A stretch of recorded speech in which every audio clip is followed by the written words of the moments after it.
Witam serdecznie na kanale kuchniamagdy.pl. Dzisiaj upieczymy makowiec.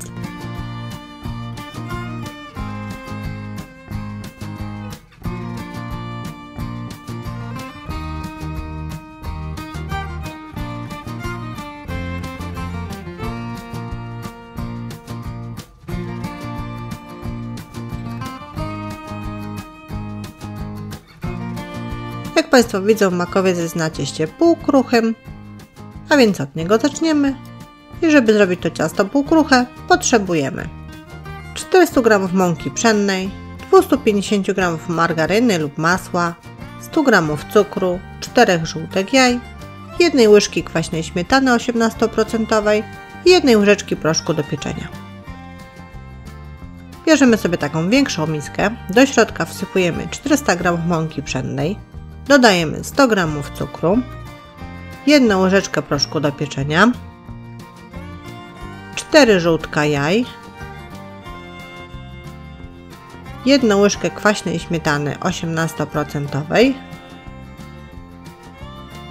i 250 g margaryny lub masła, najlepiej pocięte w kosteczkę, czyli w sumie daliśmy wszystkie składniki na ciasto półkruche. I teraz nożem szybko osiekamy składniki, a następnie już ręką szybko zagniatamy je, szybko, no bo ciasto półkruche nie lubi ciepła. No i szybko zmienia konsystencję, jak Państwo widzą.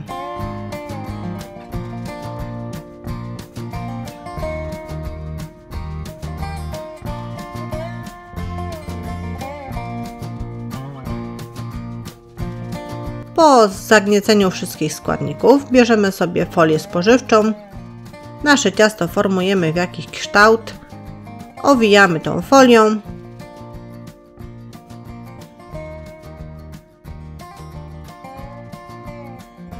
I wkładamy do zamrażalnika na czas przygotowywania całego makowca. A teraz zajmiemy się masą makową. I do masy makowej potrzebujemy 800 ml mleka, 500 g maku niemielonego, 200 g cukru, 400 g jabłek, 100 g masła lub margaryny, 4 jajek całych, 4 białek jajek, tych co zostawiliśmy z ciasta półkruchego, 60 g kaszy manny, 2 łyżeczek cukru waniliowego, 100 g rodzynek, 100 g orzechów włoskich, 50 g kandyzowanej skórki z pomarańczy oraz kilku kropel aromatu migdałowego.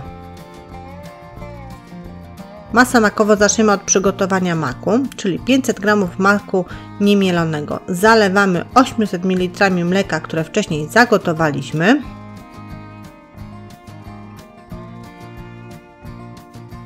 Garnek stawiamy na gazie i ten mak z gorącym mlekiem mieszamy do połączenia składników, ale również do zagotowania i kilka minut gotujemy na tym gazie małym.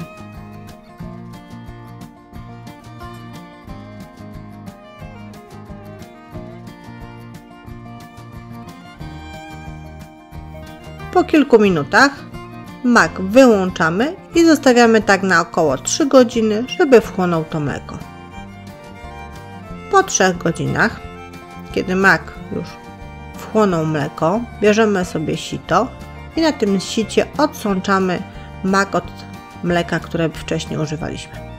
Muszą się Państwo wykazać trochę cierpliwością.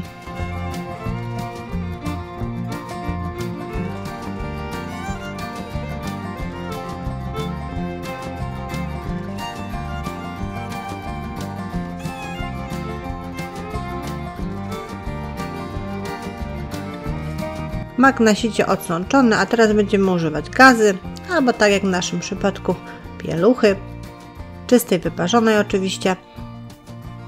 Przekładamy mak do środka, zawijamy, ściskamy i odsączamy.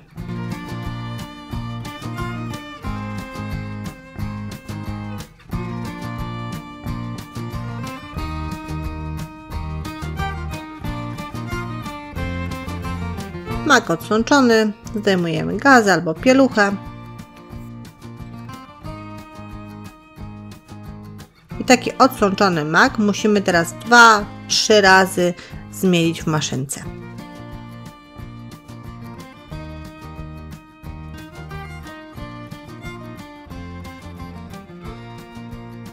Mak odstawiamy na chwilę, zajmiemy się teraz rodzynkami.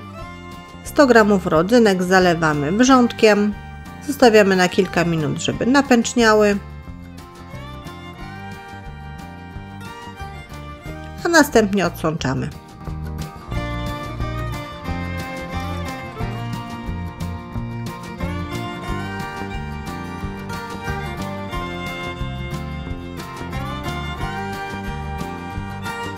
Rodzynki również odstawiamy na bok na chwilę, a my zajmiemy się jabłkami, które myjemy i ścieramy na tarce na grubych oczkach. Do makowca zużyjemy około 400 g jabłek.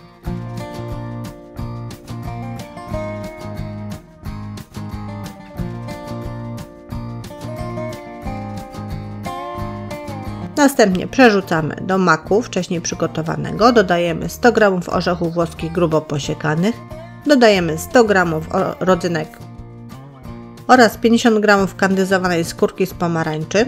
Wszystko ze sobą łączymy.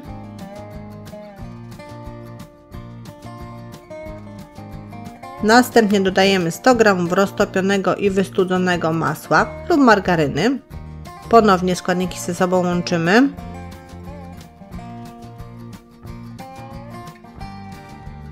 I odstawiamy na chwilę na bok. Bierzemy sobie drugą dużą miskę, do której dajemy 4 całe jajka i 4 białka, które zostały nam po przygotowywaniu ciasta półkruchego. Włączamy mikser i wszystko ubijamy, aż jajka podwoją objętość. Następnie dodajemy 200 g cukru i nadal miksujemy. Dodajemy 2 łyżeczki cukru waniliowego i nadal miksujemy i ucieramy to wszystko, aż jajka zmienią kolor na taki jaśniejszy i nie będzie słychać cukru.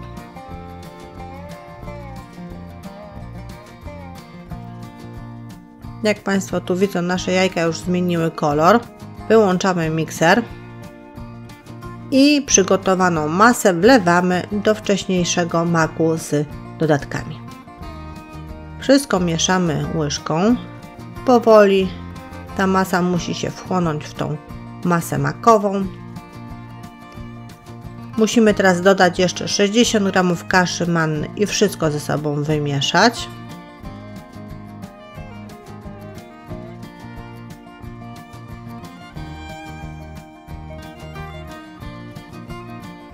A na koniec kilka kropel aromatu migdałowego. I po wymieszaniu wszystkiego dokładnie masa makowa jest gotowa.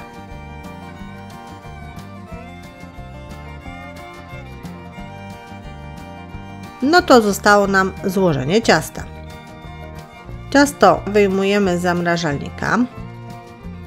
Przekrajamy mniej więcej na pół. Jedną połówkę sobie zostawiamy, drugą z powrotem chowamy do zamrażalnika. Bierzemy sobie foremkę prostokątną w wymiarach 24×38 cm.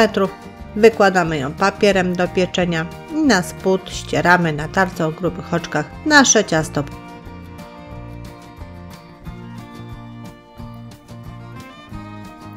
Po starciu ciasta rozkładamy je równomiernie po spodzie, a następnie uklepujemy rączką, ugniatamy, dociskamy, tworząc jednolity blat.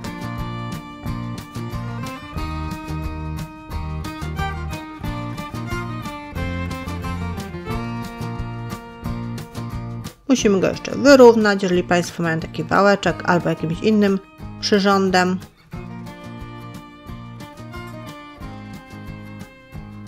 Tak przygotowany spód lekko nasączymy olejem rzepakowym.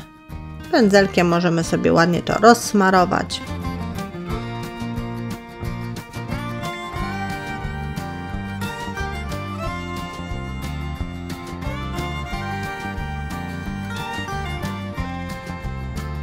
I do środka wykładamy przygotowaną wcześniej masę makową.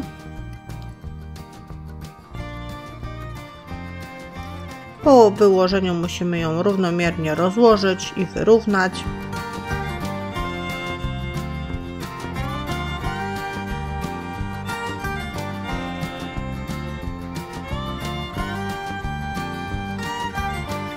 I druga połówka ciasta, którą wyjęliśmy właśnie z zamrażalnika, odpakowujemy.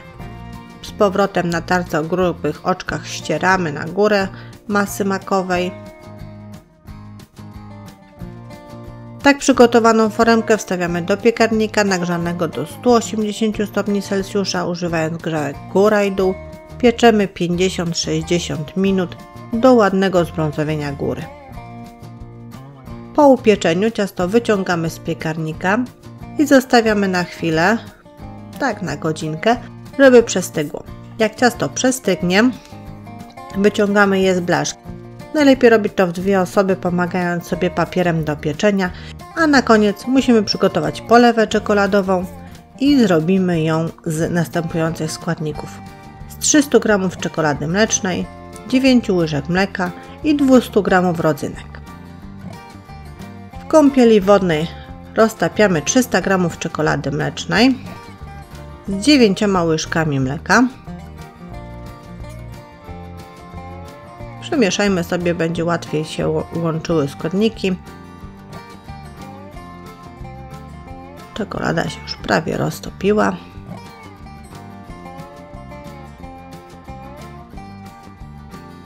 W momencie, kiedy czekolada połączy się z mlekiem, jest w stanie płynnym, już dodajemy 200 g rodzynek, które musimy dokładnie wymieszać w tej czekoladzie.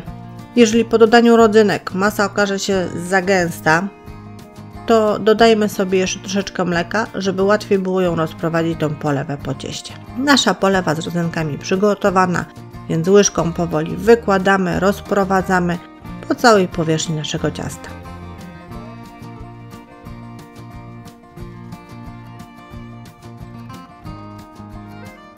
I takie ciasto wstawiamy do lodówki, żeby ta polewa nam stężała.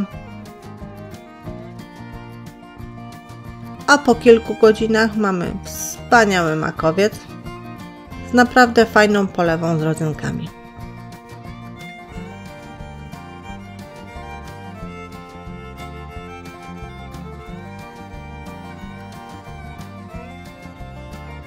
Żegnam się z Państwem, zapraszam na kolejne przepisy i porady na kuchniamagdy.pl.